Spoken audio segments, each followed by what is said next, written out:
हरे कृष्णा सज्जनों, मेरा नाम साधना है और मैं उत्तराखंड के केदार घाटी से हूँ। सज्जनों, मैं अपने साथ हुई भगवान की लीलाओं का अनुभव आपके साथ साझा करती हूँ। आज इसी क्रम में भगवान की यह लीला है। यह लीला 6 मई बुधवार की है।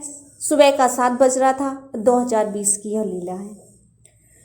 मेरे मन में 5 मई 2020 को दिन में ऐसा आया कि स्वर्ग रोहिणी जाने का रास्ता देखती हूँ। अचानक से ही मोबाइल में एक वीडियो आ गया ऐसे ट्रैकिंग का। तो मैंने स्वर्ग रोहिणी जाने का रास्ता कभी देखा नहीं था मैंने तब तक। ये 2020 का वो है, 2020 की लीला है ये। तो सुबह लगभग 11 बजे जैसे ही नाश्ता करके बैठी, तो जैसे ही मैंने मोबाइल में कुछ भी देखने के लिए खोला तो मानसरोवर यात्रा देखी। उसके बाद मैंने उसमें स्वर्गरोहिणी यात्रा अपने आप से ऑन हो गया, वो अपने आप ही आ गई वो उसमें ये वाली ट्रैकिंग वाली वो वीडियो। उसका जैसे ही वह चला, उसका गाना आया, बद्री नारायण कहते हैं इस भूमि के रजकण को माथे से लगाते हैं, यह धरती का वैकुंठ है बद्री नारायण कहते हैं। यह गीत मुझे बहुत ही अच्छा लगा। यह जो भजन है बहुत अच्छा लगा मुझे, मेरे मन को बहुत भाया। धीरे धीरे मैं उस पूरी वीडियो को देखने लगी, क्योंकि मैंने पहली बार ये गाना भी मैंने पहली बार सुना और ये वीडियो भी मैं पहली बार ही देख रही थी स्वर्गरोहिणी की। और आश्चर्य तो मुझे तब हुआ जब मुझे पहली बार पता चला कि नर पर्वत कौन है, नर कौन थे। मैं पहली बार चौंक गई, और जैसे मैं चौंकी मेरे शरीर में जैसे रोंगटे खड़े होते हैं हाथों में, एकदम से ऐसे हो रहे थे कि पहली बार जैसे ऐसे पहली बार कोई नॉलेज मिल जाती है तो अचानक से ऐसा होता है कि रोंगटे खड़े हुए मेरे। तो नर पर्वत थे कौन? तो जब मैं चौंकी तो कि अच्छा ये अर्जुन प्रभु थे। नारायण प्रभु तो पहले से ही पता था कि ये नारायण पर्वत है, नाम से ही रोंगटे खड़े इसलिए हो जाते हैं ऐसी चीज़ें। जैसे जो इंसान जो है आध्यात्म के क्षेत्र में जाता है और उसको ऐसी ऐसी चीज़ें सुनने को मिलती है जिसकी उसे पता ही नहीं था। वो पहली बार जब सुनता है तो वो इतना या तो हर्ष उल्लास से उसका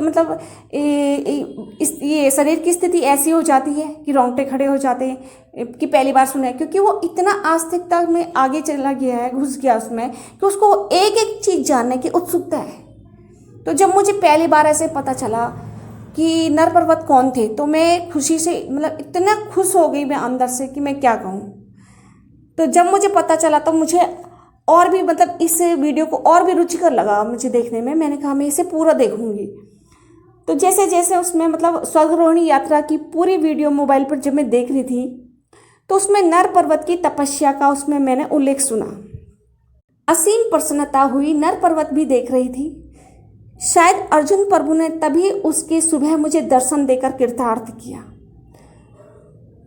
उन्होंने मुझे दर्शन पीठ दिखा कर दिया, जो कि मुझे दुख भी हुआ। खुशी है कि उन्होंने मुझे दर्शन तो दिए, चाहे पीछे से दिए, लेकिन दुख इस बात का कि उन्होंने मुझे मुख नहीं दिखाया, और मुझे नहीं पता उन्होंने क्यों मुख नहीं दिखाया। मैं उनका चेहरा नहीं देख पाई। वे प्रातः 7 बजे मेरे सम्मुख पीठ दिखाकर खड़े थे। उनके पीठ में उनका तुंडीर बाणों का केस लटका हुआ था। उनकी कदकाठी आज के जैसे ही बलिष्ठ पुरुष की है, जैसे बहुत ज़्यादा लंबे नहीं थे वो। जैसे भीष्म प्रभु जी ने जैसे अपनी लंबाई दिखाई थी 7 फीट, ऐसे नहीं थे वो। ये ऐसे ही थे सामान्य, जैसे आजकल के होते हैं 6.5 या 6 फीट के, जो काफ़ी लंबे चौड़े वो होते हैं, सुडौल शरीर वाले युवक। ऐसे दिखाए उन्होंने पीछे से, बहुत लंबे नहीं थे। और उनकी पीठ में वो बंधा था उनका तुंडीर, उसमें थे 20-25 बाण थे उसमें। उनके बाणों के केस में 20-25 बाण तांबे के रंग के धातु के, किसी धातु के बने हुए थे, और उनके तीर का मुख नीचे की ओर था। ये उन्होंने स्पष्ट दर्शन दिया मुझे साक्षात। और पुच्छ सिरा पीछे तुंडीर में ऊपर की ओर था। ये सब मैं देख पा रही थी, कि तुंडीर पूरा दिखा रहे हैं मुझे, अपनी पीठ दिखा रहे हैं, तुंडीर दिखा रहे हैं अपना, पर चेहरा नहीं दिखाया। उनकी पुच्छ पर जो वो तीर था, उसके पुच्छ पर छोटे छोटे तांबई रंग में कमल की छोटी छोटी मोहर लगी थी। बहुत सुंदर डिजाइनिंग बनी हुई थी। कमल की छोटी छोटी मोहर लगी हुई थी उनके पूंछ पे, जो वो तीर थे। मुझे दुख है कि उन्होंने मुझे फ्रंट से दर्शन नहीं दिया, ऐसे मैं लिखती हूँ इसमें। वे पीठ दिखाते हुए तुंडीर एक ही स्थान पर रुके हुए थे। स्थायी थे वो खड़े होके। मैं सुबह 7 बजे सोकर जैसे ही मैंने आंखें खोली, सामने इस प्रकार का दृश्य देख दिन भर खुश थी। वे मेरे किचन के, जो मेरे किचन था उसके दरवाजे पे वो खड़े थे। जैसे ही मैंने ये दृश्य देखा, मैं खुश तो हुई लेकिन दुख भी हुआ कि उन्होंने मुझे चेहरा क्यों नहीं दिखाया प्रभु। ऐसा मैं इसमें लिखती हूँ।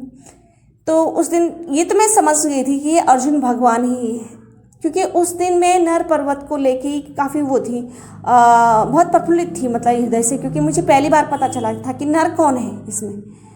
तो उसी दिन की ये लीला है जो भगवान ने मतलब मुझे दिखाई, अर्जुन प्रभु ने। भगवान कृष्ण के बहुत प्रिय हैं, सखा हैं और बहुत प्रेम करते हैं, तो इसलिए पूजनीय तो है।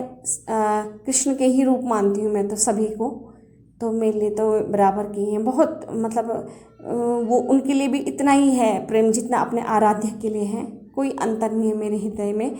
लेकिन उन्होंने मुख के दर्शन नहीं दिए, ये मेरा मतलब प्रश्नात्मक सा हो गया मेरे हृदय में चिन्ह की। पता नहीं उन्होंने क्यों मुख नहीं दिखाया मुझे, पीठ दिखाई उन्होंने मुझे। तो इसका तो दुख है, लेकिन खुशी भी थी कि चलो इतना तो दिया दर्शन। इस लीला में इतना सही था। उसके बाद वे अदृश्य हो गए थे, क्षणिक थे। आज भी जब भी मैं, जैसे मैं रिकॉर्डिंग कर रही हूँ, तो पूरा जो दृश्य था वो मेरे मतलब आंखों के आगे प्यार का भी। और उनके जो वस्त्र थे वो ऐसे थे जैसे कलरफुल कहते हैं ना, जैसे रंग बिरंगी रेशमी कपड़े का उन्होंने इस तरह से लुंगी सी बांध रखी थी, रंग बिरंगी सी। उनका पल्ला पीछे से जैसे कंधे से आगे की ओर इस तरह से था लेरखा, जैसे लुंगी में लिया जाता है, इस तरह से उनका परिधान था। और ऊपर उनका वस्त्र भी नहीं था पहना हुआ, वहाँ पे एक पटका सा था डला हुआ और तुंडीर था फिर लटकार का। इतना मतलब ये मेरी आंखों में अभी भी छवि तैर रही थी जिस तरह से जो उन्होंने पहन रखा था। और मुझे बहुत अच्छा लगा उस दिन, लेकिन बस दुख इस बात का कि उनके चेहरे का दर्शन नहीं हुआ। जय श्री कृष्णा, जय श्री राधे, हरे कृष्णा, हरि बोल।